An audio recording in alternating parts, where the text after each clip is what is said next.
Hi అందరికీ.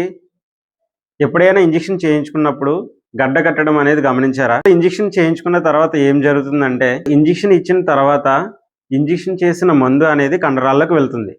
కండరాల్లోకి వెళ్ళిన వెంటనే అది ఒక బబుల్ లాగా అక్కడ ఉండిపోతుంది. ఇంజెక్షన్ చేసిన చోట ఎప్పుడైతే సూదితో గుచ్చుతామో అక్కడ ఒక గాయం కింద మారుతుంది. మనం ఇంజెక్షన్ చేసిన వెంటనే కొన్ని మందులు కరిగిపోతాయి వెంటనే, కానీ కొన్ని మందులు 1-2 రోజులు మాత్రం ఒక గడ్డలాగా ఉండిపోతాయి. ఎందుకంటే సార్, మనం ఎప్పుడైతే ఇంజెక్షన్ చేసామో ఏర్పడిన గాయాన్ని తిరిగి మాన్పడానికి శరీరం కొన్ని యాంటీబాడీస్ని అక్కడికి పంపిస్తుంది. ఆ యాంటీబాడీస్ చేసే ప్రక్రియనే ఈ వాపు అనేది వస్తుంది. సో ఇలా కాకుండా ఏదైనా ఇంజెక్షన్ చేసినప్పుడు వెంటనే గడ్డ కింద కానీ, లేదంటే గడ్డ పెరగడం కానీ, ఎర్రగా మారడం కానీ, వాపు రావడం కానీ, ఏదైనా జ్వరం రావడం కానీ, దానితో పాటు ఇలాంటి ప్రాబ్లమ్స్ ఏమైనా వస్తే వెంటనే మీ దగ్గరలోని డాక్టర్ని సంప్రదించండి. అంటే ఇంజెక్షన్ చేసిన తర్వాత ఇలాంటి వాపు వస్తే అక్కడ ఇన్ఫెక్షన్ ప్రారంభమైన అర్థం. చాలామంది దుస్తులు ఉండగానే ఇంజెక్షన్ చేయించుకుంటారు. అలా చేయించుకోకండి.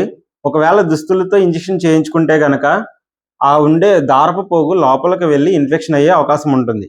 సో అలా కాకుండా దుస్తులు లేకుండా ఇంజెక్షన్ చేయించుకోవడం మంచిది. గుర్తుంచుకోండి, ఇంజెక్షన్ చేసిన తర్వాత వచ్చే ప్రతి గడ్డ కూడా ప్రమాదం కాదు. Thank you.